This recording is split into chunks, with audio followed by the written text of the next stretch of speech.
tel que nous l'avons dit dans notre documentaire 81. La millénaire civilisation hindoue a été témoin de beaucoup d'événements surprenants. Il a été dit qu'elle avait eu recours lors d'innombrables invasions subies à des engins volants connus sous le nom de Vimana. Bien que du point de vue conventionnel on ait voulu rejeter cette idée, des récits présents dans plusieurs textes sanscrits et dans des livres millénaires confirment que ces étranges vaisseaux faisaient partie de cette ancienne et merveilleuse culture indienne. En réalité, c'est ce qui s'est passé. Il est vraiment dommage que ce refus des preuves puisse avoir lieu, car cela ne fera que légitimer et conserver l'ignorance des gens.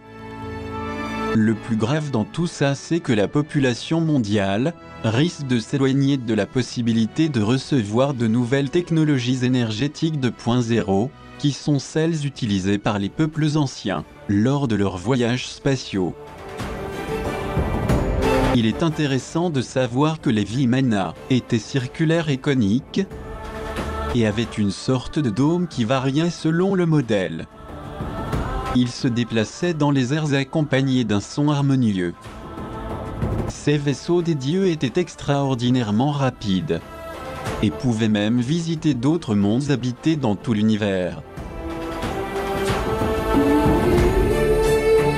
Parmi les preuves qui confirment la véracité sur l'existence de ces vaisseaux spatiaux extraordinaires, se trouvent les récits de l'époque d'Alexandre le Grand, où l'on raconte que pendant le siège macédonien de la ville de Tyr au Liban, en l'an 332 avant Jésus-Christ, de gros et brillants boucliers argentés sont descendus du ciel, en crachant du feu par les bords, pour ensuite remonter vers le ciel. Le chroniqueur de l'époque précise qu'il y avait 5 boucliers volants qui survolaient en formation triangulaire dirigés par un plus gros.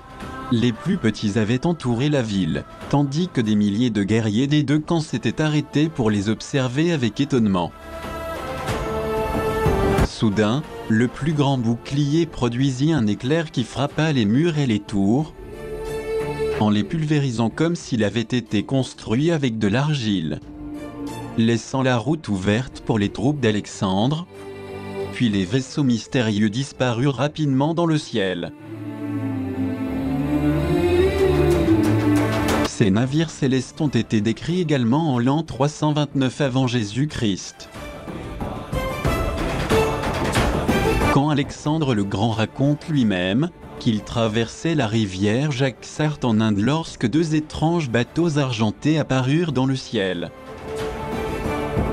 À plusieurs reprises, ils sont descendus pour se mêler avec son armée, provoquant une grande alerte parmi les soldats, la cavalerie et les éléphants. Une panique générale faisait que les éléphants refusent de traverser la rivière.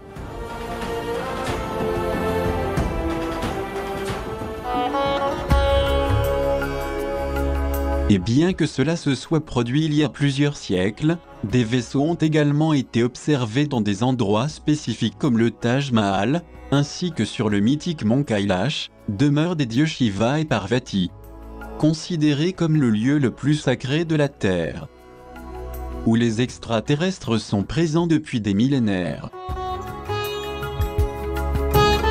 Par ailleurs, quelques pèlerins hindous qui se dirigeaient vers le mont Meru Kailash, depuis le passage ouest, ont observé d'étranges lumières dans le ciel, mais les guides locaux leur ont dit qu'il ne s'agissait pas d'un phénomène nouveau, que c'était quelque chose d'habituel dans la région du col Konka, dans l'Himalaya, où d'étranges vaisseaux lumineux et silencieux émergent du sol et se déplacent presque verticalement jour et nuit.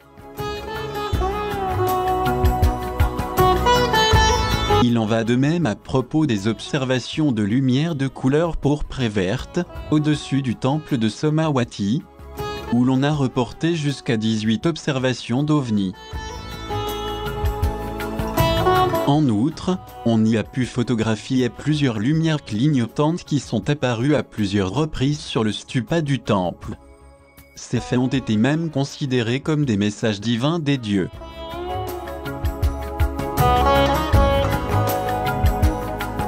Hormis ces apparitions incroyables dans les cieux de l'Inde, que pouvons-nous dire au sujet des signaux radio étranges qui ont été détectés dans les montagnes magiques de l'Himalaya? Ces émissions d'ondes inexplicables qui ont été enregistrées par certains touristes et pèlerins émanent-elles du mont Kailash, l'ancienne demeure du dieu Shiva et de son épouse Parvati? Si tel est le cas, cette onde mystérieuse pourrait-elle être le signal que quelque chose d'une grande importance s'approche? La seule chose que nous pouvons dire est que bien que ces faits énigmatiques puissent avoir une fin ou une autre, la seule vérité est que cette région magique a toujours été synonyme d'un énorme mystère. Cependant, outre cette quantité d'observations d'OVNI qui ont eu lieu partout dans l'Inde, il y a aussi un fait unique et historique qu'il convient d'expliquer en détail dans cet important documentaire. Il s'agit de l'énigmatique peuple hindou des Nagas, qui affirme clairement qu'ils ont pu se déplacer sur les terres du Mexique précolombien en utilisant leur vimana volant pour laisser des connaissances profondes à tous les habitants de cette vaste région mésoaméricaine. Cela a même été rapporté par l'historien Valmiki au IVe siècle avant Jésus-Christ, où il dit qu'il y a eu un échange de connaissances entre les Mayas du Yucatan et de l'Amérique centrale, avec les Nagas eux-mêmes, appelés aussi des Navas, qui avaient leur capitale à Nagpur. On sait également que les Nagas mayas ont joué un rôle très important dans la mythologie hindoue, car il y a d'innombrables histoires fascinantes concernant des créatures étonnantes. C'est le cas de Quetzalcoatl, également appelé Kukulcán ou homme serpent dans le Mexique ancien, qui était la représentation même de la sagesse. Ce sont eux qui ont bâti de nombreuses cités-temples partout dans le monde. C'est pour cette raison que, parmi les attributs iconographiques du dieu Shiva, on trouve le serpent Vasuki ou Naga, enroulé autour de son cou. C'est pourquoi le seigneur Shiva est connu sous le nom de Nageswara, le seigneur des serpents. Ce serpent représente également l'énergie de la Kundalini qui s'enroule autour de son cou. Tout ceci nous amène à comprendre pourquoi les Nagas étaient eux-mêmes les premiers adorateurs de Shiva Linga. Cette symbolique du serpent a aussi un rapport étroit avec les Nagas mayas, car en plus d'être porteurs des serpents, ils étaient aussi des spécialistes en sciences astronomiques. Cela peut être observé dans la citadelle de Chichén Itzá où se trouve le célèbre centre astronomique maya, surnommé El Caracol, l'escargot, ainsi que dans d'autres régions de l'Inde, ce qui prouve l'existence d'une étroite relation culturelle et cosmogonique. D'un autre côté, certains mythes et légendes anciens racontent que les Nagas mayas étaient des êtres très avancés et dotés d'une technologie incroyablement sophistiquée, grâce à laquelle ils ont été capables de bâtir des métropoles monumentales et de se déplacer dans leur vimana partout dans le monde, afin de transmettre des connaissances profondes et de fonder des cités merveilleuses. De nos jours, on peut encore apprécier quelques vestiges de ces citadelles extraordinaires.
En plus de ces faits extraordinaires qui ont eu lieu dans les terres magiques de l'Inde légendaire, il serait important de signaler la connexion de l'Inde avec le Mexique ancien. En effet, il existe une profonde similitude culturelle, dans la longue histoire des siècles, entre la civilisation hindoue et les peuples d'Amérique, notamment le Mexique précolombien. Depuis des décennies, plusieurs érudits occidentaux de renom ont découvert des traces évidentes de la civilisation de l'Hindoustan en Amérique latine,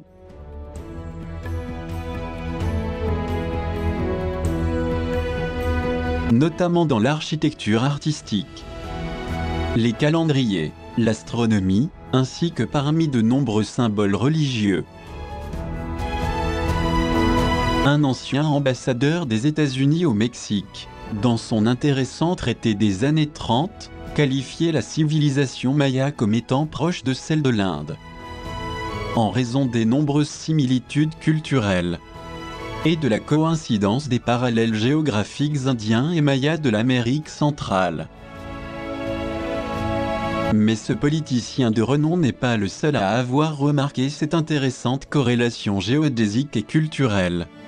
Le chargé d'affaires des États-Unis en Amérique centrale a également écrit un rapport dans lequel il fait un examen approfondi de nombreux monuments mésoaméricains, mettant en évidence la correspondance étroite et précise entre le temple de Palenque et les temples de l'Hindoustan. Un autre érudit et archéologue a qualifié la langue maya comme étant d'origine hindoue, tout en affirmant également qu'un mystère profond entoure les peuples qui ont habité l'état du Chiapas.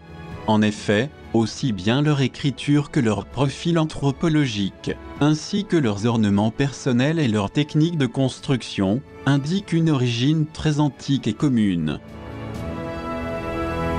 De surcroît, la culture maya a été florissante en Mésoamérique, bien avant la découverte de l'Amérique par Christophe Colomb. On sait que ce voyage a été très difficile pour le navigateur génois, car il cherchait une nouvelle route pour atteindre les Indes orientales, objectif pour lequel il a même risqué sa vie et celle de son équipe. C'est pourquoi, lorsqu'il a découvert le Nouveau Monde, il a appelé ses habitants les Indiens, en pensant qu'il était arrivé en Hindoustan. Et bien qu'il se soit trompé, il est intéressant de souligner que beaucoup de ruines du Mexique et d'autres pays de cette région américaine évoquent une ancienne influence hindoue. Par exemple, une preuve pour étayer cette affirmation se trouve dans la citadelle de Copan, Honduras, en Amérique centrale, connue pour être la ville des dieux. On y trouve les ruines de 22 temples ainsi que des stèles, où l'on peut apprécier sur des turbans en pierre des figures de cavaliers montant sur de grands éléphants. Mais comment est-ce possible en sachant que les éléphants n'ont jamais existé sur cette terre d'Amérique centrale ?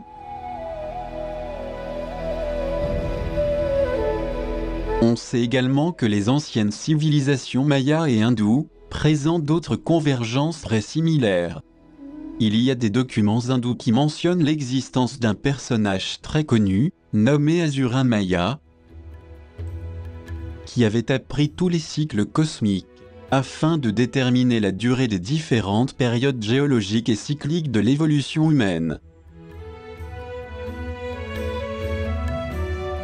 De même, la chronologie et les calculs du calendrier tamil sont basés sur les travaux d'Asura Maya, ainsi que sur les degrés du zodiaque, faisant ainsi du calendrier tamil Asura Maya le plus complet connu à ce jour.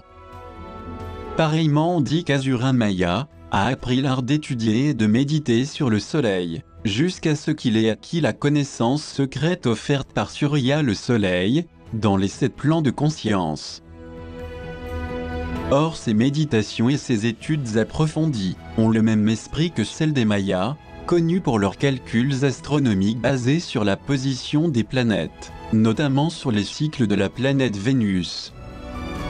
Par ailleurs, il est également connu que les glyphes numériques mayas, gravés dans leurs stèles, sont basés sur ce lien ancien que les Nagas ont laissé lors de leur voyage sur les terres des Mayas, du Quiché et du Petén. Ces vestiges sont très faciles à corroborer, car ils ont également été gravés rien de moins que sur des éléphants, chose impensable pour l'ensemble du territoire de l'Amérique centrale et même de l'Amérique du Sud.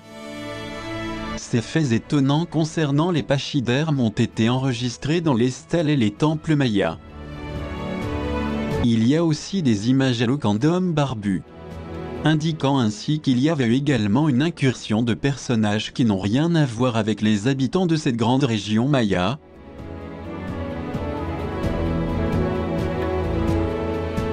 Il faut également souligner que les hindous et les mayas ont utilisé des objets similaires dans leur culte et pratiques rituelles, tels que les insignes royaux, les systèmes de gouvernement, la pratique des danses religieuses et le culte du temple, le tout présentant des similitudes très remarquables. Qui plus est, le système de castes hindouistes prévaut également dans la culture maya et dans les deux civilisations. La caste des prêtres était celle qui gardait les connaissances sur la religion, l'astronomie, les sciences et les mathématiques. D'autre part, les temples et les divinités mayas étaient abondamment décorés d'or et de pierres précieuses, et leurs images de divinités étaient peintes en bleu, à l'instar de celles de l'Inde. De même en Inde, le parapluie ou l'ombrelle a toujours été utilisé comme symbole de la royauté par les rois, les reines, les princes et la haute aristocratie. Or ceci est également décrit clairement dans l'art maya.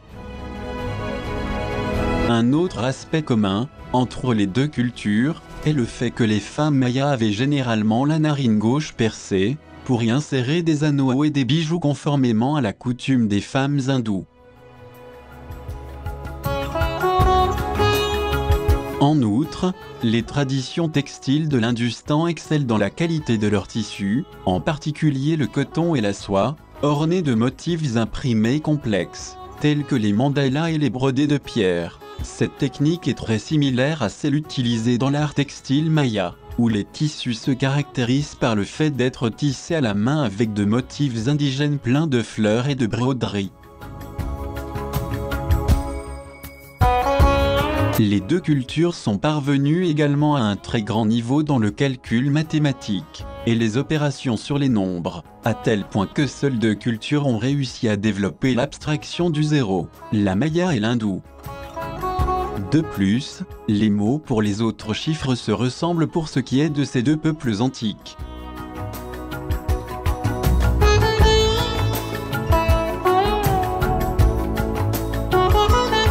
D'autre part, dans les deux cultures on observe la pratique de l'astrologie et l'exploit des facultés extrasensorielles en tant que science intrinsèquement liée à la métaphysique. D'ailleurs, les Mayas aussi bien que les Hindous étaient des peuples de nature pacifique, inaltérables et sereine. Étant des êtres dociles et pacifiques, les deux civilisations ont été gouvernées par les Européens, qui étaient convaincus que la couleur de leur peau leur faisait penser à leur divinité.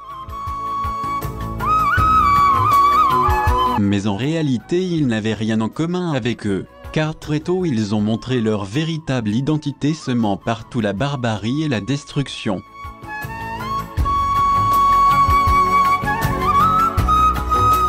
Par ailleurs, le maïs cultivé en Mésoamérique a été utilisé en Asie il y a plusieurs milliers d'années. De même que les hindous, les mayas étaient principalement végétariens. Une autre ressemblance évidente entre les deux cultures concerne leur croyance en l'immortalité de l'âme et en la vie après la mort. Ainsi, les deux civilisations vénéraient de nombreux dieux étroitement liés aux éléments de la nature. Les conquérants islamiques en Inde et les Espagnols dans la péninsule de Yucatan ont construit sans aucun respect pour ces cultures des mosquées et des églises sur les temples hindous et mayas, pour finalement les détruire dans les deux pays.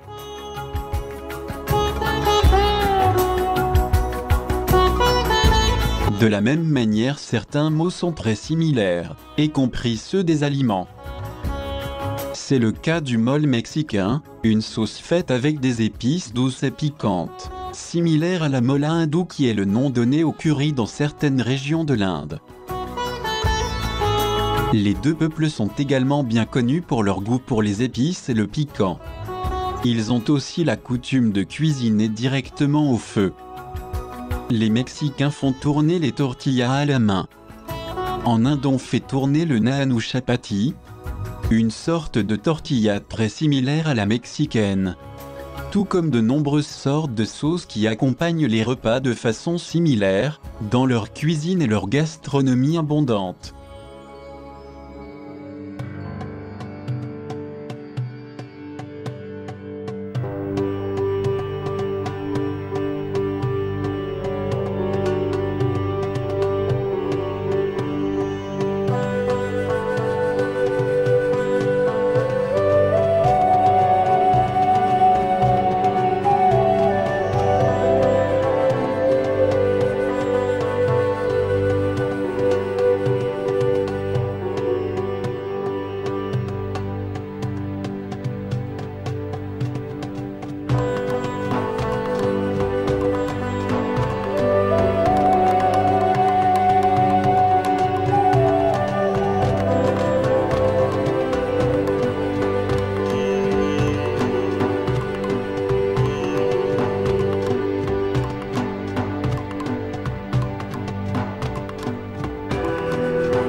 Il convient également de noter que les 2/3 de tous les noms régionaux autochtones du Mexique sont des variantes de noms de l'ancienne langue tamoule du Sri Lanka ou des noms des régions des Indes occidentales.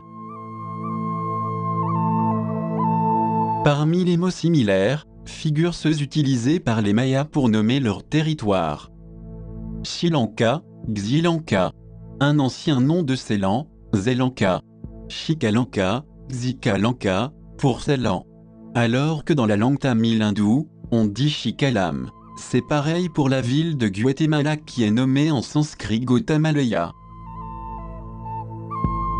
Il y a aussi un héros de la culture maya nommé Ixbalanka, Xbalanka, ce qui en langue tamoule, signifie le Shiva de Lanka. En effet, d'après les bouddhistes, on peut voir au sommet du pic d'Adam au Sri Lanka, une cavité qui serait l'empreinte du pied de Vishnu. D'autre part, le temple maya de Tikal est comparé à celui de Virupaksha. De plus, Tikal viendrait du terme sanskrit Trikaila, le seigneur Shiva ou Sri Kaila. De la même façon, Tokali est le nom d'une pyramide mésoaméricaine tirée d'un nom sanskrit qui signifie Devi Kali. Une autre similitude très importante est la ressemblance entre le mythique et bel oiseau phénix, ou Garuda de l'Inde, est le Quetzal des Mayas. Pour les deux cultures, cet animal sacré représentait le symbole de la renaissance et de l'immortalité. Nous tenons à mentionner également que les deux oiseaux se sont toujours distingués par leur caractère exotique et sacré. D'après les différentes légendes, la présence du Quetzal et du Garuda, ou phénix, a toujours symbolisé la vie, le bon présage, l'abondance et la fertilité. En fait, il faut dire qu'il existe encore un énorme parallélisme, toujours présent entre la culture hindoue et les peuples du Mexique, en particulier l'énigmatique civilisation maya. Il semblerait clairement aussi qu'il y ait un lien très étroit qui est perceptible encore à ce jour, à travers les innombrables traces qui sont restées comme référence. Or, si l'anthropologie officielle ne veut pas le rendre public ou si elle veut l'ignorer, c'est très différent.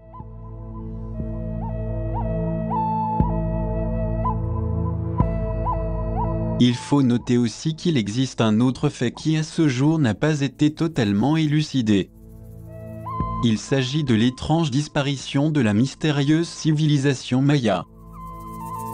Comment est-il possible qu'une si vaste population comme la Maya, dont le nom signifie en Inde illusion,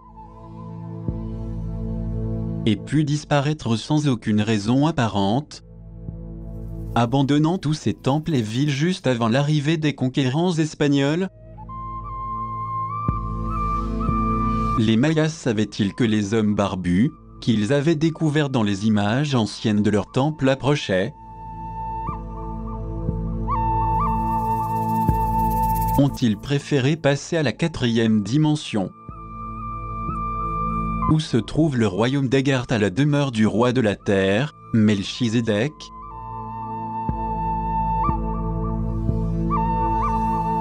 Plutôt que souffrir de terribles invasions que d'autres peuples frères ont subies,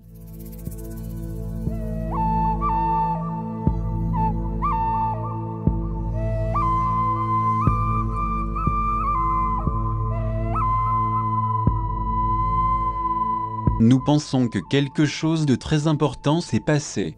Comme ils étaient des êtres conscients et avaient la faculté de voir l'avenir, ils ont préféré disparaître plutôt que d'être asservis, comme ça a été le cas de l'Inde et sa colonisation néfaste. C'est pourquoi la civilisation maya authentique n'existe plus de nos jours.